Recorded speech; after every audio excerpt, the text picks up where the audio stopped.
मनीष सिसोदिया ने उल्टे सीबीआई पर आरोप लगाया कि पूछताछ के दौरान उन पर आप छोड़ने का दबाव बनाया गया। वहीं सिसोदिया के बयान पर हर वक्त खामोश रहने वाली सीबीआई ने भी पलटवार करते हुए साफ कर दिया कि सिसोदिया से सबूतों के आधार पर पूछताछ हुई है। वहीं बीजेपी ने मनीष सिसोदिया के आरोप को भ्रष्टाचार की आपदा में राजनीति का अवसर करार दिया।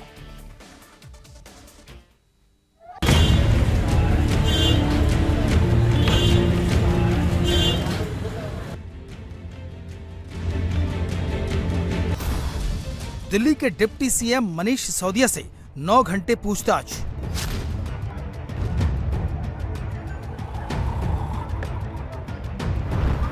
शराब घोटाले के आरोपी नंबर 1 का नया आरोप। मुझ पे दबाव बनाया गया कि आप छोड़ दो, आप में क्यों हो? मैंने कहा क्यों? बोले ये केस आपके ऊपर ऐसे चलते रहेंगे नहीं तो। क्रांतिकारी की आड़, करप्शन पर क्लीन चिट। मैं आज आपको ये कहना चाहता हूं कि हम लोग भगत सिंह के लोग हैं, हम जेल जाने से नहीं डरते। दिल्ली के उप मुख्यमंत्री मनीष सिसोदिया से सीबीआई ने सोमवार को करीब 9 घंटे तक पूछताछ की। शराब नीति को लेकर सीबीआई ने दर्जनों सवाल सिसोदिया से पूछे। जब सिसोदिया बाहर निकले तो सीबीआई के सवालों पर बात करने के बजाय सीबीआई को ही कटघरे में खड़ा कर दिया। इसके बाद सीबीआई ने भी सिसोदिया के हर आरोप का करारा जवाब दिया। दिल्ली की शराब नीति मामले में सीबीआई की एफआईआर में आरोपी नंबर 1 मनीष सिसोदिया पर 144 करोड़ रुपए के घोटाले का आरोप है। 9 घंटे तक चली सीबीआई की पूछताछ में इससे जुड़े कई सवाल पूछे गए, लेकिन जब मनीष सिसोदिया सीबीआई दफ्तर से निकले तो एक नई थ्योरी के साथ सामने आए। मनीष सिसोदिया ने सीबीआई पर बीजेपी के दबाव में काम करने का आरोप लगाया। मुझ पे दबाव बनाया गया कि आप छोड़ दो, आप में क्यों हो? मैंने कहा क्यों? बोले ये केस आपके ऊपर ऐसे चलते रहेंगे नहीं तो। मैंने कहा इस केस में तो है नहीं, ये तो खत्म हो जाएंगे। तो मुझे कहा गया कि साइड में कि सत्येंद्र जैन के पास कौन से केस हैं, सत्येंद्र जैन के ऊपर कौन से सच्चे केस हैं, वो भी चल रहे हैं। 6 महीने वो जेल रह सकते हैं तो 6 महीने आप भी रह सकते हो। तो मैंने कहा बीजेपी तो बहुत गंदी पार्टी है, मैं उसके लिए आप थोड़ी छोड़ सकता हूँ। तो मुझे कहा गया कि नहीं देखो ये केस तो ऐसे चलते रहेंगे, दूसरा फायदा आपको वो लोग मुख्यमंत्री भी बनाएंगे। फिर मनीष सिसोदिया के इन आरोपों पर पहली बार सीबीआई ने भी पलटवार किया। सीबीआई ने सिसोदिया के हर आरोप को झूठा करार दिया। सीबीआई की ओर से एक बयान जारी करके कहा गया कि दिल्ली एक्साइज पॉलिसी केस के संबंध में मनीष सिसोदिया से सीबीआई ने पूछताछ की। एफआईआर में लगाए गए आरोपों और अब तक मामले की जांच के दौरान जुटाए गए सबूतों के आधार पर उनसे सख्ती से पूछताछ की गई। उनके बयान को वेरीफाई किया जाएगा और जांच की आवश्यकताओं के मुताबिक आगे की कार्रवाई की जाएगी। कुछ मीडिया सेक्शन ने एक वीडियो दिखाया है जिसमें सीबीआई कार्यालय से निकलने के बाद मनीष सिसोदिया ने कैमरे पर कहा कि उनकी सीबीआई पूछताछ के दौरान उन्हें राजनीतिक पार्टी छोड़ने के लिए धमकाया गया और या कुछ इस तरह के आक्षेप लगाए गए। सीबीआई इन आरोपों का कठोरता से खंडन करती है और दोहराती है कि एफआईआर में लगाए गए आरोपों के मुताबिक मनीष सिसोदिया से पेशेवर और कानूनी तरीके से सख्ती से पूछताछ की गई। मामले की जांच कानून के अनुसार जारी रहेगी। शराब घोटाले में 9 घंटे तक चली पूछताछ के बाद मनीष सिसोदिया खुद को क्लीन चिट देते दिखे और भ्रष्टाचार को बीजेपी की साजिश करार दिया। वहीं बीजेपी ने भी डिप्टी सीएम मनीष सिसोदिया के आरोपों पर पलटवार किया। संबित पात्रा ने कहा कि आम आदमी पार्टी भ्रष्टाचार की आपदा में राजनीति का अवसर तलाश रही है। बीजेपी बार बार कहती है 10,000 करोड़ का घोटाला हुआ, दिल्ली में 10,000 करोड़ का एक्साइज घोटाला हुआ, लेकिन आज मैंने सीबीआई में जाके देखा,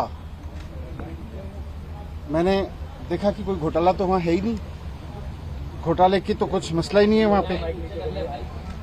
सारा केस फर्जी है, मैं जानता हूं सारा केस फर्जी है। और आज मैंने सीबीआई में 9 घंटे की पूछताछ के दौरान 9 घंटे जो मैं रहा वहां पे, वहां भी मैं समझ गया कि किस तरह से सारा केस फर्जी है और किस तरह से इन्होंने पूरी साजिश की गई है।